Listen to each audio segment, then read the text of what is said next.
Okay, I want to introduce a concept to you about the structure of Shakespeare's plays. And I want to call this the multiple worlds structure.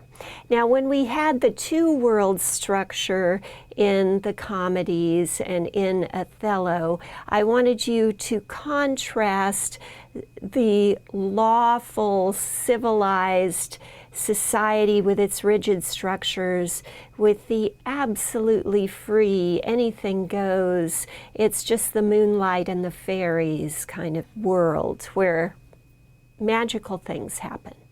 In Henry IV Part 1, what you've got is more like a series of concentric nested worlds. So those of you who used to play with Matryoshka dolls, or your grandmother has some sitting on her piano, you'll know what I mean when I say nested. But in this particular play, you've got four distinct worlds that you can see Shakespeare bouncing between, and the character Hal sort of penetrating eventually. And I want to start with the world of the tavern. In Eastcheap, you've got Hal, and you've got his cronies there, and you've got Falstaff, and they have their bets and they have their jokes. And then beyond that, you have a rebel world where Northumberland and Hotspur are plotting with Henry's various enemies. So in his own way, Hal is a rebel too, if you see what I mean.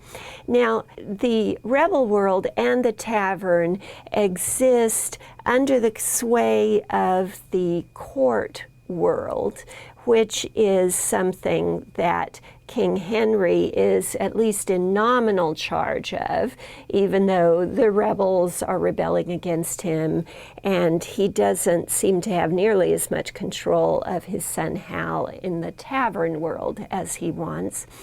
And then beyond that, beyond the court world, we have the real world, the audience that's sitting in the theater watching this play.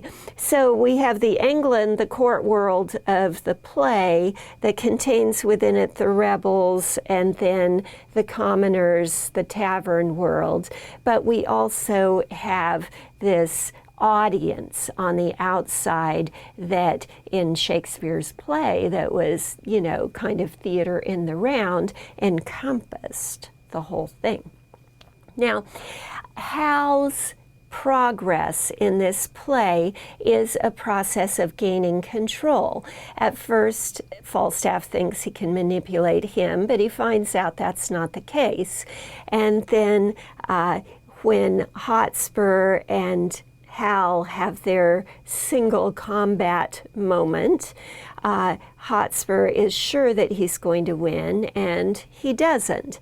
And so the process of the play is the process of Hal sort of gaining control of each of these nested series of worlds until we hope, or at least Shakespeare hopes, by the end of the play, even the audience is eating out of the palm of Hal's hand.